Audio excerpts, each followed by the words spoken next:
إذن الظلمات الكثيرة يقابلها نور واحد، والضلالات تقابلها هداية،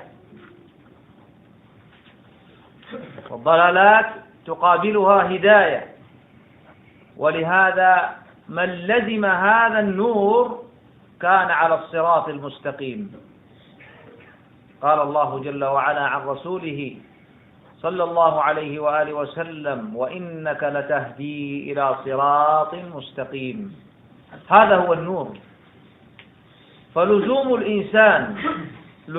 الإنسان للسنة المحضة، لزومه والتزامه. انتبه، بعض الناس يظن أن التزام السنة فقط يقول أنا ملتزم بها. لا تلتزمها على هواك. التزام السنة والاعتصام بالسنة الصحيحة الثابتة يجب أن يكون التزاما على طريقة أئمة السنة. ما تخترع وتبتدع طريقة وتقول أنا ألتزم بها السنة، هكذا هي السنة، أبدا. فأنت مسبوق بأئمة وسلف صالح من الصحابة رضي الله عنهم، تابعين وأئمة الدين، كيف التزموا هذه السنة وكيف اعتصموا بها. طريقة الاعتصام هي طريقة اعتصامهم، طريقة التزامك بالسنة هو طريقة التزامهم، طريقة تمسكك هي طريقة تمسكهم. أما رأيتم الخوارج وأحفادهم وأذنابهم الآن يدعون أنهم يلتزمون السنة، فيفجرون ويقتلون ويقاتلون من لا يجوز لهم قتله وإلى غير ذلك، وهم أبعد الناس عن التزامهم بالسنة وأكذبهم وأفجرهم، ومخالفتهم في هذا بينة ظاهرة. هذا أمر. الأمر الثاني، لتعلموا بارك الله فيكم أن هذا النور وهو المفرد في مقابل الظلمات هو نور لك في الدنيا، ونور لك في البرزخ، ونور لك في الآخرة، كما قال الإمام ابن القيم رحمه الله في اجتماع الجيوش الإسلامية وغيره. فالسنة إذا نور لك في عقيدتك. كانت الناس تعبد الأشجار وتعبد الأحجار والجن والشياطين، بل بعض الناس ما كانت تعبد شيئا ملحدا، فهداهم الله جل وعلا بنور الإسلام والسنة، فصاروا يعبدون ربا وإلها لا إله إلا هو سبحانه، يخلصون له العبادة، يتقربون إليه بالطاعات، وجدوا لذة الطاعة في الاستقامة على عبادته. فهذا نور أنار الله صدورهم وشرح قلوبهم. ألم نشرح لك صدرك ووضعنا عنك وزرك الذي أنقض ظهرك ورفعنا لك ذكرك. فشرح الله جل وعلا هذه الصدور بهذا النور. والالتزام بالسنة نور لك في استقامتك، في معاملاتك. إذا تعاملت مع الناس تعاملت معهم بالسنة، في البيع والشراء والأخذ والعطاء والمنع والهات والإقدام والإحجام، وفي كل المعاملات. النبي عليه الصلاة والسلام يقول كما في الصحيحين: البيعان بالخيار ما لم يتفرقا، فإن صدقا وبينا بورك لهما في بيعهما، وإن كتما وكذبا محقت بركة بيعهما. إذا التزامك بالسنة في البيع والشراء نور لك وللمشتري، وهكذا الالتزام بالسنة نور لك في معاشك وفي معاملتك لأهلك وأهل بيتك وزوجتك وأولادك وجيرانك وإخوانك وأبويك قبل ذلك، نور. فلا تعامل الأبوين إلا بما أمرتك به الشريعة في الكتاب والسنة من البر ولو كانا كافرين. وإن جاهداك على أن تشرك بي ما ليس لك به علم فلا تصاحبهما، وإن جاهداك على أن تشرك بي ما ليس لك به علم فلا تطعهما وصاحبهما في الدنيا معروفا. وصاحبهما في الدنيا معروفا، يقول العلماء أي بالبر والإحسان إليهما. أيضف إلى هذا معاملتك مع زوجك، يعني زوجتك، أيضا إن التزمت السنة في المعاملة بأن أديت الذي عليك. أنت لا تطلب منها الذي لك وتترك الذي عليك، هذا ليس من العدل ولا من السنة. إذن يجب أن تعطي الذي عليك قبل أن تطلب الذي لك. فإذا قمت بالسنة في هذا فأنت في نور، وصار البيت كله من نور، أنت مرتاح وأهلك في راحة وأبناؤك في سعادة. ربيت ولدك على السنة، نعم، عرفت كيف تربيه على السنة المحضة بالتي هي أحسن للتي هي أقوى. نشأ هذا الطفل أو تلك الطفلة نشأ على السنة فكان بيتا من نور. وهكذا لا يفرق مؤمن مؤمنا إن كره منها خلقا رضي منها آخر. فإمساك بمعروف أو تسريح بإحسان. إن كنت ولا بد مسرحا فسرح بإحسان، لا تسرح بإساءة. هكذا السنة خير لك في كل شيء، في لباسك، في أكلك وشربك ونومك وأخذك ودخولك الخلاء وخروجك، كل هذا فيها السنة، فهي نور لك إن التزمتها بصدق في الدنيا، ونور لك في البرزخ. ولا يخفى عليكم سؤال الملكين: ما تقول في هذا الرجل الذي بعث فيكم؟ تقول هو رسول الله صلى الله عليه وآله وسلم، فتجيب هذا النور الذي يصحبك في القبر. تجيب: من ربك؟ ربي الله. من نبيك؟ نبي محمد صلى الله عليه وسلم. ما دينك؟ دين الإسلام. يوسع لك في قبرك ينقلب هذا القبر الضيق إلى جنة وإلى روضة. وهكذا في الآخرة نور وصراط مستقيم. وهكذا بارك الله كما قال الله جل وعلا: ومن لم يجعل الله له نورا فما له من نور. أسأل الله العظيم رب العرش الكريم أن يثبتنا وإياكم على الإسلام والسنة، وأن ينير بصائرنا وقلوبنا، إنه جواد كريم. وصلى الله على رسول الله وآله وصحبه وسلم. وأنا أعتذر، أمشي، اعذروني بارك الله فيكم، عند ارتباط. الله يسلمك. ولا في شيء؟ يكفي. أنا ودي والله أجلس وأستمع إذا كانت ثمة أسئلة، لكني عندي ارتباط لابد أن آتي، ومضغوط جدا والله، وأنا جئت وأنا على مضض، يعني على ضيق في الوقت. بارك الله فيكم، حياكم الله. ترجم الإخوان هذا. Shaykh is rounding up his kalima, seeks excuse to leave, and he mentioned that, Allah, I wish I could stay to deal with and answer some of your questions, but I have affairs that I have to take care of and appointments, so I do apologize for that. And our Shaykh has sought permission and has left. So he continues then that indeed the ulama and the scholars, they are kathira.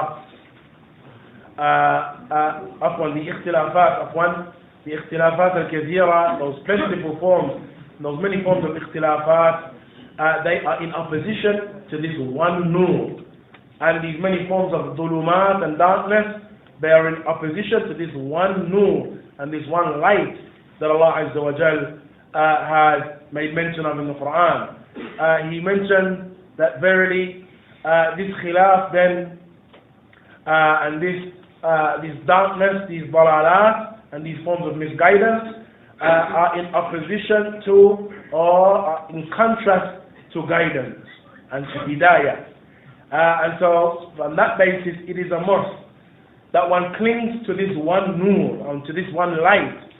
And if he does so, then he will be upon the sirat. And as Allah Azza wa Jalla mentions, وَإِنَّكَ لَتَهْدِي, verily you, O Muhammad, you guide to the sirat al-mustaqim, to the straight way. And so he mentioned there then that as it relates then to this nur, it is a must that one clings onto it.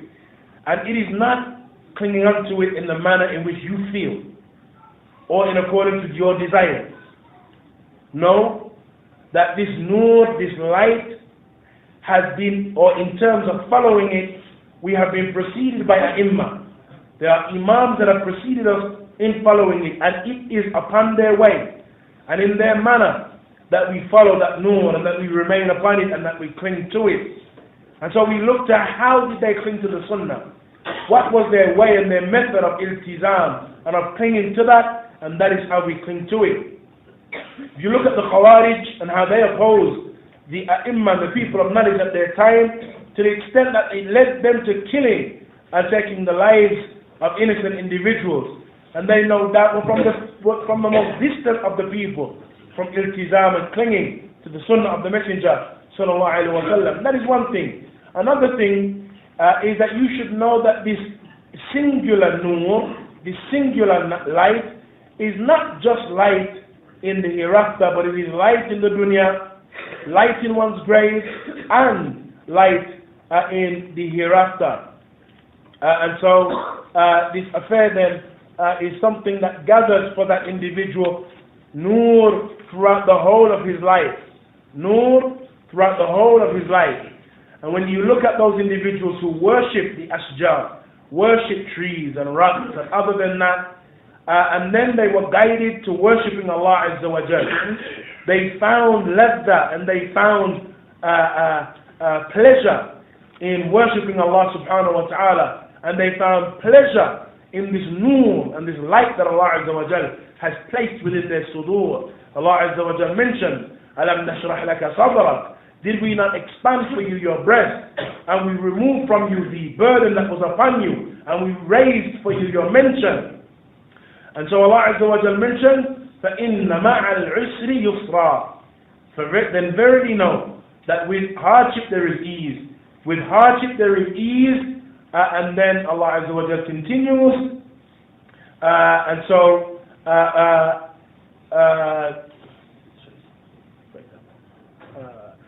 so when you are free, when you are alleviated of anything that busies you, then remain firm and remain upon the path of worshipping your Lord.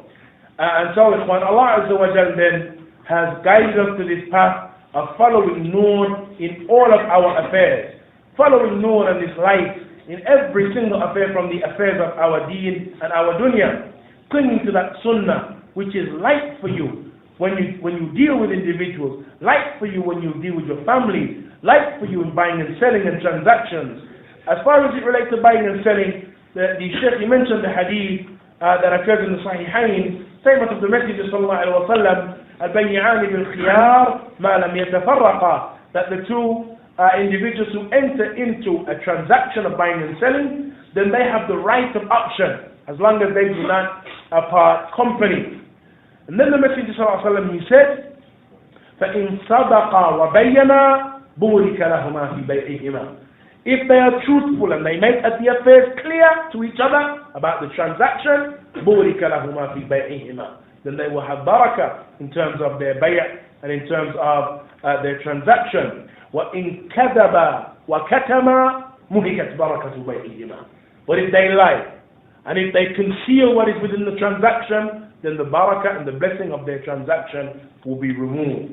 And that then indicates that this nur, if a person clings to it, it will bring a person benefit and light even in these affairs of transactions, buying and selling and what have you. Similarly, he mentioned that as it relates to the affair of nur, then one follows this guidance and follows this nur in terms of being righteous and dutiful to one's parents. And that is even if his parents are kafirain, even if the two of them are kuffar, then he still deals with them well. Allah Azza wa Jalla has mentioned, وَإِنْ جَاهَدَاكَ عَلَى أَن تُشْرِكَ بِي مَا لَيْسَ لَكَ بِهِ عِلْمٍ. If they fight and strive against you to cause you to commit shirk with me, with that which you have no knowledge of, then don't follow them. Don't be obedient to them in that. And then Allah Azza wa Jalla mentioned, وَصَاحِبْهُمَا فِي الدُّنْيَا مَعْرُوفًا. But accompany them in the dunya with good.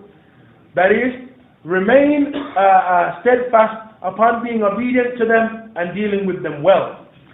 And even with one's wife, that even with one's wife, he carries out that which is upon him, or she carries out that which is upon her.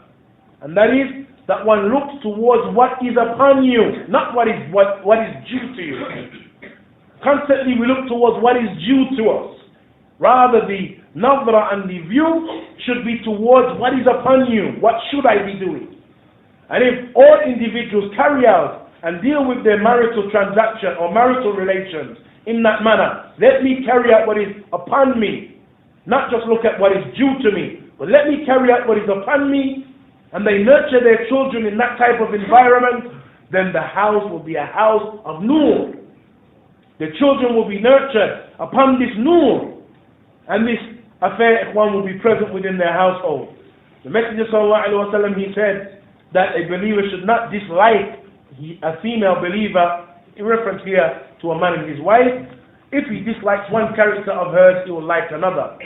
And so if they remain steadfast upon that, then their house will be a household of nur, a house of light. And so with every single affair, with eating, with one's drinking, with one's sleep, with him taking care of the or answering the call of nature, all of that have guidance. All of those affairs have manifestations of this nur and manners in which they are to be carried out. And if one does so, then he in his grave, when Munkar and Nakir come and he's asked those questions, he will be able to respond and to answer those questions correctly. And so after being in this small restricted hole, that small restricted hole now opens up for him, and it becomes a garden from the gardens of paradise. And that, no doubt, is on the basis of this nur that Allah Azza wa Jalla has given to him, even in his grave.